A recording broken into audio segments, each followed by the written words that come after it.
All right, Michael Regina, thanks for coming, man. Sounds absolutely, Thanks for dude. coming to Thanks for having me. your own office and to your screen and Yeah. recording this. You haven't really gone anywhere, Yes.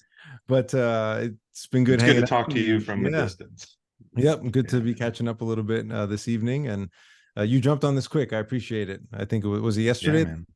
Yeah, it was yesterday. I We think, yeah, started yeah. figuring it out. So I'm grateful, man. And I've already talked to a lot of my students about you. A lot of them have heard about what you do.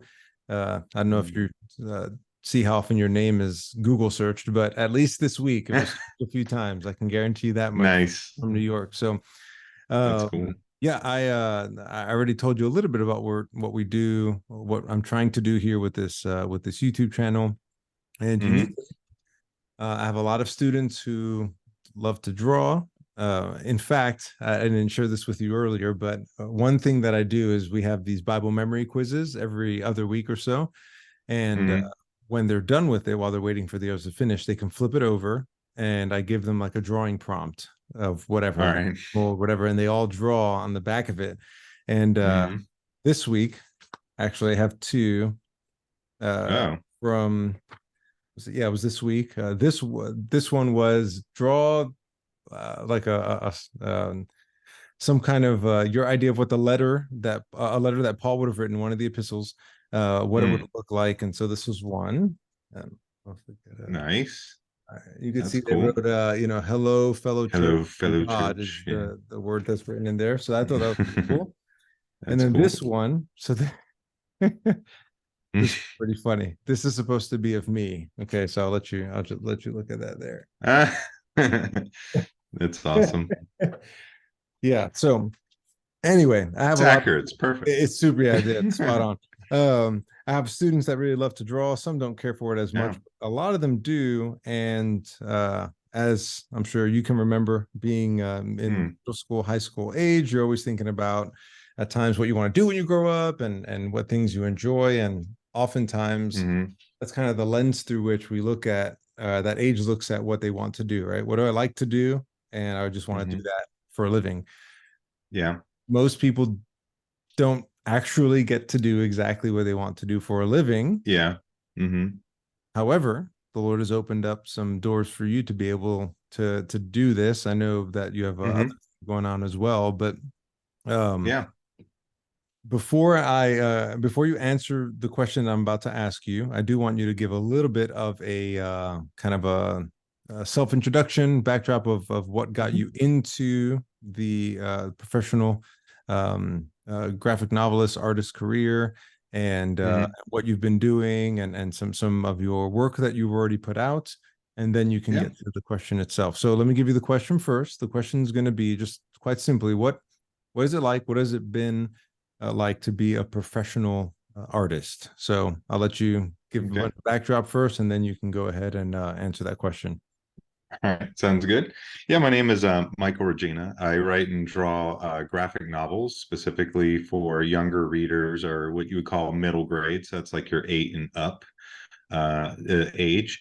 And I'm a huge horror fan. And so I have the weird position of being a Christian who loves horror and makes scary books. Yeah, I make horror books specifically.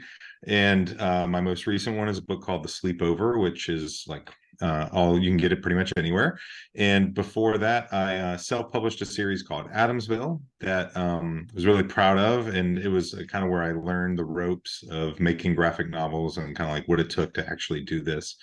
And Yeah. yeah, I'm currently working on my next book. It's currently called Deepwater Creek. That may change. We'll see. Okay. And it's sort of my take on a Jaws type story, which Ah, Jaws is my favorite movie ever. So I'm having fun exploring that, but it's not as simple a story as Jaws is. So there's a lot of things to like think through there. okay. But yeah, so that's sort of the background on what I do. That's cool. I don't know if I But missed anything. I do have to just say you did miss one thing because Oh yeah. before Adamsville was Yes. From Death Till Now. It From Death was Till Now. I'm just saying it yes. doesn't get as much love as it should because Yeah. I liked it. Sorry. That's There's a lot of people who like wish it would come back. yeah, I'm one of them. I'm one of And them. yeah. Well, the weird thing is, there I have sort of, there's a mythology in From Death to Now that I never finished because I didn't finish the book series. Mhm. And like a little bit of background on that, it was about two older men like in their 70s who go on a fishing trip, and you start to discover that they've got like all these connections to some sort of giant conspiracy that's happened throughout history. And it was tied back to these beings that seem to be related to like the flood on the earth and all this stuff. And the mythology that is in that story is also a part of Adamsville, is not a part of Sleepover at all, Hmm. but there are hints of it even in Deepwater Creek. So there's sort of the mythology continues, but not maybe as directly Okay. as it was in From Death to Now. All Yeah. right. All Mhm. right. Okay. I just Mhm. had to show some love I to appreciate it. now. Sorry, man. Maybe Well, one day. yeah. Maybe one day. I'll get back to it. One thing I did fail to mention also is the connection between us. Hmm. We got to Grace Community Church within what a year of each other, probably Yeah, it was very close. Yeah, pretty very close. close. Yeah, Mhm. before we had any kids, we were both married, probably just a handful of years to our wives ish, somewhere around there, If that, if yeah, that, if right? that, Maybe yeah, 1 or 2 years. And yeah. Hmm. yeah, we got to grow alongside each other in a lot of different ways. Hmm. That was what, so it's been what, 17, 18 years or so, Yeah, it's like 17 somewhere, years. Yeah. 17. Yeah, yeah. Hmm. So just to put Which some is wild. That's like a context, whole it's grade school ridiculous. and Yeah. college. That's like It is ridiculous. Yeah, yeah. it is wild. And over those years, I've been able to watch you in a lot of ways just kind of go through that process from the different kinds of arts that Yeah. you were focusing on, and into this kind of professional kind of this professional career that you have. So yeah, Hmm. we, hit that question head on, man. What's it like to be a professional artist? Um, hard.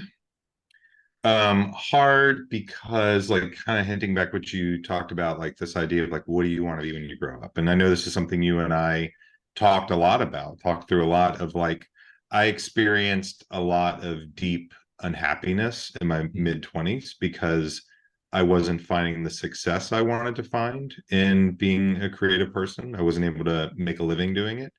And so kind of finding my way into like I need to get a job and take care of my family, I want to have kids, and just wrestling with that. It's hard in the sense of like it's it's a hard work to be really good at being an artist. Mm. Like there's so much competition, there's so many people who are really really talented, and it's even hard because it's hard to like make a name for yourself, and sort of the people at the top do well, and then everyone else is sort of like trying their best, and so it's hard in that sense. But and we can get into this to whatever degree we want, but once my perspective sort of shifted on it, it's hard in the sense that there's a lot of work, but it's so much fun. Mm. Like I don't make my comics full time, but I still produce at a pretty professional rate. I put out a book maybe every 2.5 years, which is about the same pace as every working professional does it, whether it's their full-time job or not.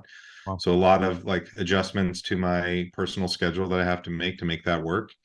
But I just love getting to tell stories and like share that and be a part of the cultural conversation to whatever degree I get to be. Yeah. And I get to do the thing I wanted to do ever since I was a little kid. So like, it's I still go to like bookstores and like look for my book on the shelf, and then if I find it, walk up to the front and be like, can I sign your books, please? Like That's cool. um in Jacksonville there may be fewer copies without my signature than there are with my Oh, signature, funny. because I try to find them and sign them as soon as I find them. But Yeah. yeah, it's I enjoy it. But You yeah, I can get mentioned into since you any were, varying degree there. yeah, I'm sorry. You mentioned since you were a little kid, put Mm, a timestamp on that, if you would, roughly, at least from yeah. what you can remember. How old were you when you had the thought of this is what I want to do in the future? Oh, it was third grade. Like I Okay. remember it. It's one of my clearest childhood memories. Oh, wow. Like sitting on the bus going to school one day. I'd always enjoyed drawing, and Mm. this kid next to me had like a comic that he had written and drawn, and I was like, what is that? And he Yeah. explains like, yeah, I made this comic book. And it was like a light switch went off in my head when suddenly I realized like I could make these things. Like Mm. that it was a job other people had. It wasn't like just something that just materialized in the store. Like I could be a part of this. And so I just remember going home that night and riding my bike to the store. I wasn't supposed to do that. I was I was like, I don't care. I need a pad of paper and a pen. And I took like my piggy bank and I bought it, came home and made my first comic. I actually have them here next to me. I have my first comic sitting in a drawer next to me. Really? Yeah, and they were like an X-Men ripoff book. It Okay. was like my own version of the X-Men, and yeah, I just kind of had the bug and never really got over it. Wow, that's awesome, man. That's a very specific memory. That's cool that you can point right back to that point in time. Yeah. Yeah. And now you didn't get into, and this is going off the beaten path a little bit from the specific question, but I think it's interesting Mm-hmm. to note. I mean, you didn't jump right into comic book art. Maybe you could talk about some of the other Mm-hmm. art that you did before that. Yeah, I think when you and I So you met said each earlier. other, Mhm. yeah, when you and I met each other, I had been doing comics before that, but Okay. I had Okay. sort of given up on comics because the industry at the time had it was so steeped in superhero comics, and I had just like lost all interest in that. And also there's like there's a over uh way I put it, there's like an over sexualization of characters and stuff Yeah. in there. And it felt uncomfortable to be a part of that. And Yeah. I didn't really want to do it. And so I had fallen in love with portrait painting in college. I had met a Christian professor who I'm still friends with today. And he had loved portraiture. He also believed in comics. And I just really latched onto him and really enjoyed painting portraits and thought that that was what I would do at a college and enjoyed it tremendously. But yeah, at some point they're just they're there's sort of like it's very distinctly different cultures. Like fine art culture is very like, we're going to the wine party and there's like charcuterie boards everywhere and people in nice gowns and I'm like wearing Gravity Falls hats and Star Wars t-shirts and I'm like, at some point I was just like, I want to get back to telling stories because something I've discovered about myself over time is that I don't draw to draw, I draw to tell stories. And Mhm. so you won't really find me with like a sketchbook in my hand drawing unless it's I'm trying to execute on some idea that Yeah, I've got, that's interesting. yeah, I'm much more interested in the storytelling piece than the drawing is like a means to that end of Okay. telling the story the way I want to at this point. Yeah. Okay. Mm-hmm. Now you mentioned how a lot of comic books are overly sexualized and sensualized and all. Mm-hmm. So I'm going to use that as a segue to kind of the second part of that first question there. As a believer, as one whose faith is in Christ, who is Mm-hmm. identified first and foremost before being an artist or anything else as a Yeah. follower of Christ. What are some unique challenges that you have faced then being a professional artist Mm-hmm. in maintaining your testimony and just Mm-hmm. being a Christ-like example and a light to this world, and what are maybe some biblical principles that have helped you to think through that and work through that? Mm-hmm. Yeah, maybe you could speak to that just a little bit. Yeah, it's such a good question and a lot to unpack in it. I think that one of the challenges, obviously, that for many artists, you are executing upon somebody else's vision, right? So I have a lot of sympathy for, say, someone like my daughter who wants to be a character designer or someone who works for Disney or whatever the case might be. They are operating under an employer and they have to execute a vision that somebody else has, and that vision may not align with their values, depending on what that story is or whatever. And so one of the pressures I felt a lot growing up was, what if I can't get on a project that I feel comfortable doing? Mm. And because the story, at least in comics, is so driven by the story, Mm. sorry, the art is driven by what the story is what I mean.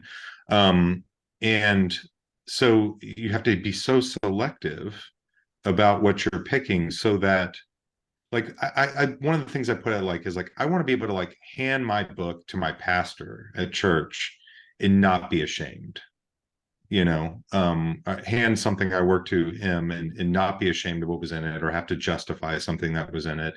That there's always going to be preferences there. So I'm not saying there's nothing in there that Justin want to come up to me and ask me about, Yeah. but overall, I feel like I can at least explain my position. So the long way, or the shorter way of maybe putting that is, um, because often a professional artist is a cog in the wheel, there's just a lot of moral issues you have to navigate and determine whether or not you're comfortable with them. There's been positions at my company that I've chosen not to pursue because I felt like I was going to be put in those awkward situations Yeah. where I might have to create a piece of content for something that I don't think is helpful or necessary or whatever. But that's actually one of the biggest reasons why I went to writing for Mm, myself was I felt like if I did that, then there really was nothing I had to worry about. There's no I can navigate that on my own by creating the story on my own. And makes I sort sense. of put myself in the seat of if I'm concerned about this issue, might as well put myself in the driver's seat and navigate it. So yeah, that's probably the biggest challenge is finding work, at least in a storytelling, in the story environment, like for movies, books, that sort of thing, to where you feel like you're not compromising on your values in the process of pursuing that income or that living. That makes sense. Yeah. Mhm. And I can imagine like anyone else who's in a creative field that would be a very common issue or a common the struggle and even desire Mhm. to be able to control not just what you're not just the visuals themselves, but what those are representing, right? And Mhm. just everything that comes along with that. Um, Yeah. no, that's good. It can be some, I mean, you could go work for a company that espouses more of your values and stuff, but even that, like, it's so, I think part of the problem when we're believers is like our convictions and our conscience can be so varied, right? Mm, And like some things that may not bother me may bother someone else, and I couldn't point to the Bible and say, well, you're in sin for that, or whatever the case might be. yeah. And so it's so what I'm bringing up in that regard is like you might go work for a Christian company, Hmm. but are all your values going to align with that Christian Right. company? Yeah. Will there be positions that they hold that you now have to take a compromise on, or whatever the case might be? Yeah. And so there's just so it overwhelmed me to the point that I was like, I'm just going to run this ship. I won't have to ask this question, Yeah. but even then, I mean, as an author, we still get confronted with I still get confronted with questions of the decisions I make as a writer and having to hold my own about like why I did what I did and Yeah. that sort of thing. So there's always that fight to maintain my integrity. Yeah. And be able to stand behind my beliefs and Yeah. stand behind the work I put out. Yeah. That makes sense. And one thing that I've always appreciated about you over the years is that even though you've had the inner struggle of the wanting to be the full-time immersed artist and all of that, and maybe it's just good for Hmm. those watching and listening to hear, especially any younger viewers, as you think through future and a career. Michael, one thing I've appreciated about you is always really fighting to keep those priorities straight, right? I mean, Yeah. Hmm. you're a husband, you're a father, you're a churchman. You're the all three of those have been commitments in your life, and art has not gotten Hmm. in the way of those things, and that's a good Yeah. thing. There's a lot of times that our whether it's hobbies or skills or careers or interests, whatever the Hmm. case is, they can really crowd the real, it, not to create a dichotomy here, right? That's unnecessary, but the real Mm. important things that God is we're gonna stand before him one day and be accountable for. Um, just seeing you Yeah. for that to be prioritized has always encouraged me and served me and challenged me well in a lot of ways. Oh, well, thank you. Yeah. Yeah, it's not always easy. It was interesting. I did a value statement recently. Okay. I I'm don't know if you ever taken the time, like your personal mission statement or whatever. not sure if I And it's sort of like, what do you as a person generally value, like why Gotcha. I've been reading through the book, The 7 Habits of Highly Effective People. It's a Okay. really great book, by the way, if you never read it. But one of his primary things is the second rule is, or the second habit is put the first, begin with the end in mind. Hmm. And so the idea is like, when he says that, he means like, think about your death, right? What do you want people to say about you at your funeral? What do you hope would be the legacy you left behind? Hmm. And so part of in that chapter, he has you prioritize, like write out this personal mission statement. And interestingly enough, in those values, creativity, art, whatever was not one of them. Hmm. Because I care about those things, but always within the realm of I'm aiming to serve people. You Hmm. know, my stories ought to serve people. My art ought to serve people. It is not a selfish endeavor, you know. Yeah. And so it's easier to set it aside and focus on people when it's not my God. You know, it's not why I'm doing what I'm doing, is to Yeah. appease this inward pleasure of creating things. Like I enjoy that, but if my stories come out and all they are is mindless entertainment, they don't provide any meaning or any hope to latch onto, or whatever, you know, any truth for somebody to chew on and work through, then I've not served my readers. Hmm. And so it makes it easier to adhere to those principles when that, but it's not, I mean, there's only so many hours in the day, so it's definitely a Yeah. challenge. Yeah. And currently my challenge right now is when we moved over closer to the church, like our social life has gotten so much heavier. Like our Hmm. kids are older, they're around their friends now, they want to be around their friends now, and Yeah. we want to be around our friends. And so our social life has picked up and art has picked up, and then and like trying to like get my feet under me so that I can make a book has been more and more difficult. Hmm. Because there's just so many more pressures on our social obligations than there used to Yeah. be when we lived a little Yeah. further away. Yeah. I bet. Yeah. I bet. Thanks for sharing all of that. Mm-hmm. Okay, next question here. Um, the and I told you this one is coming as well, but one of the questions I've gotten a number of times from different students has been, and honestly, you know, I'll even not even just say from different students, as we have Mm-hmm. our we have a couple of girls in middle school, and obviously our oldest Roman is in high school right now. But Mm-hmm. as we were preparing Roman for high school, and as the girls are thinking through preparing for high school, one of the questions that I've gotten a lot is how do I prepare for high school? I've gotten it in different forms. Some of them have been, were you nervous going to high school? What were things you were afraid of going into high school? Things like that. And so I thought it would be kind of neat to just hear your perspective on that, especially since, Mm-hmm. you know, in your books, I mean, you got some of those age ranges and different things that are Yeah. on there. So yeah, maybe help think through both practically and even just any biblical principles that you can think of. Yeah, well, how would you answer that question? Preparing for high school. Yeah. It's a good question. Um, Trying to remember back. Like I remember definitely stuff around like advice I could probably give about like how I thought about approaching my own faith during that period. The practicalities of like going about it, I don't know. I think I felt like it was like, it's another year of school. Like we'll Yeah, get yeah. on with it. You know, it's like, you know, I have two things that I look back on with one without regret and one with regret.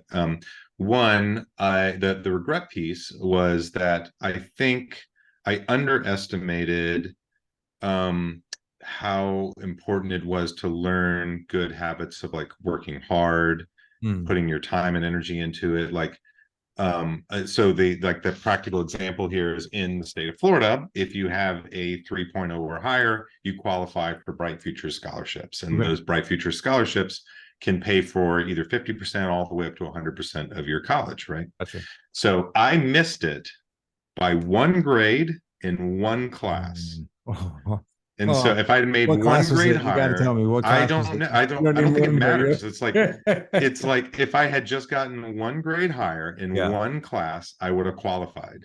And I know that there were habits that I wasn't good at. I would stay up late at night. I would like wake up at the last minute, rush into school. Would, you know, there was just a little bit of a chaotic nature to my work ethic at the time. I wasn't a very disciplined person. I had to learn discipline by virtue of like your last question, which is like, how in the world do you manage to do all this? So I was like, I better learn some self-discipline, or I'm not going to be able to Yeah. make books and have relationships and go to church. Like, I have to get my priorities. But I just didn't learn those things as a kid. It was I coasted a lot, and I got away with it a lot because I wasn't really dealing with repercussions until that moment. That's And right. then when that moment happened, it was sort of like, oh wow, that the fruits of my labor. Like I tried to escape that razor edge like all the way, and it cost me, Yeah. a lot of money in college bills that I didn't have. So that's the regret. I think I would just encourage, like, obviously you don't want to overwork, but be purposeful and like be disciplined in your time, prioritize your work. It's really not as much as you probably think it is if you're really good at like sitting down, focusing, getting into the work and getting it done. So that would be my main thing, is like you're entering into that 4 years that are really actually going to matter about like what college do you go to, what Yeah. is the next step that happens. Right. So don't take it lightly you Hmm. know um and then the sort of the positive one is like, remember, it's only 4 years, so don't screw it up. Yeah. Like, and what I mean by that is like, don't there you're gonna have like all these pressures, social pressures, Yeah. friendship pressures, that are going to pull against your values. And it's so important to stick to those principles, because at the moment it's going to feel so important, Mm. like that your friend is going to like push you to compromise on your values or your faith or whatever. And you're going to feel like this is what I have to do. Mm. But you will live with the consequences of that decision the rest of your life. Yeah, that's good. And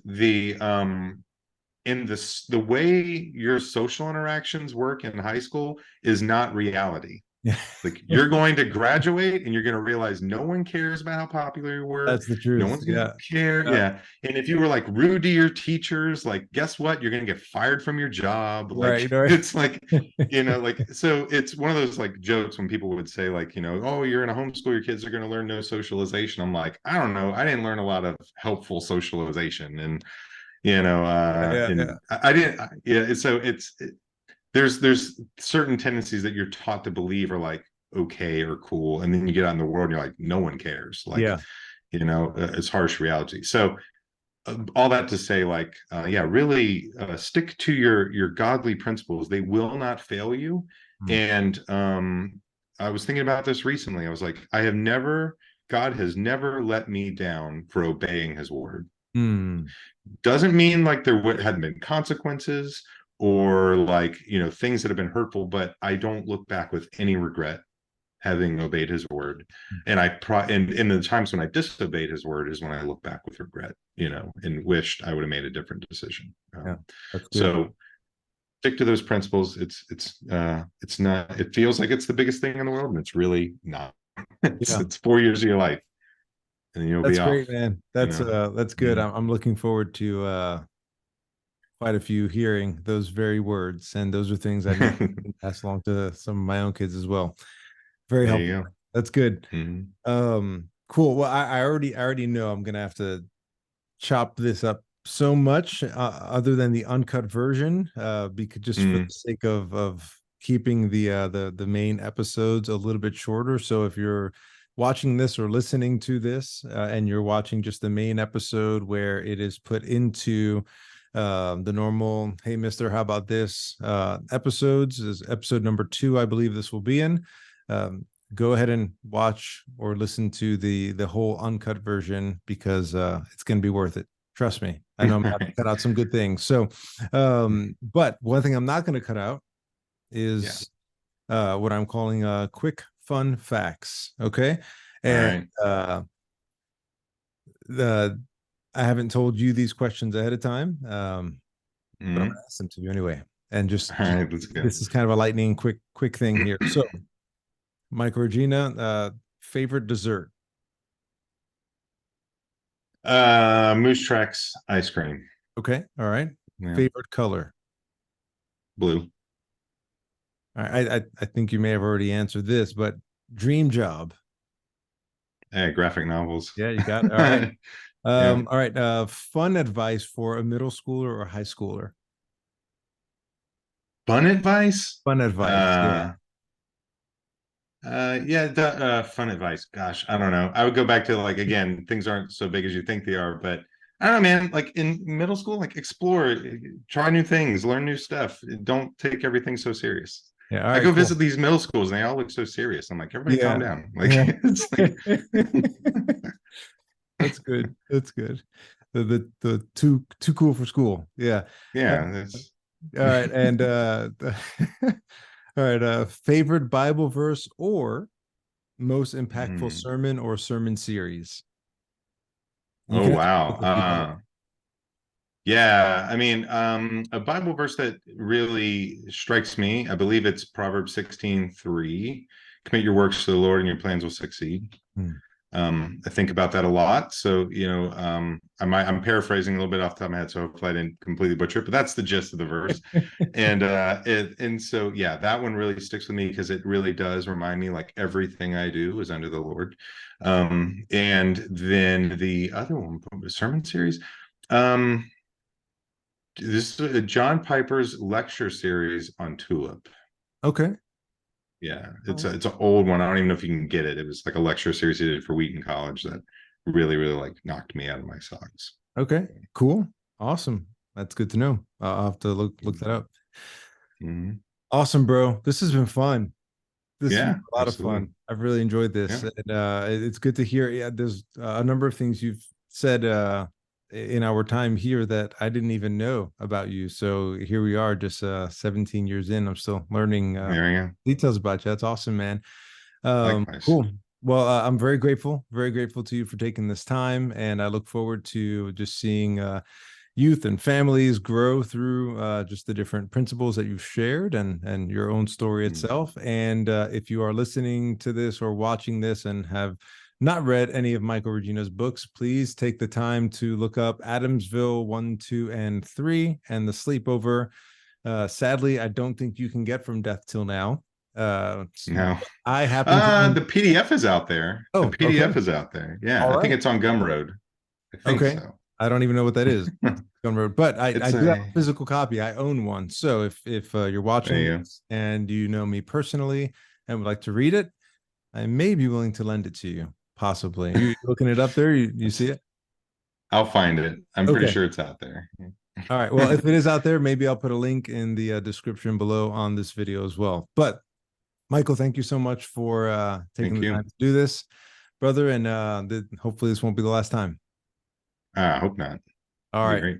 great. Thanks.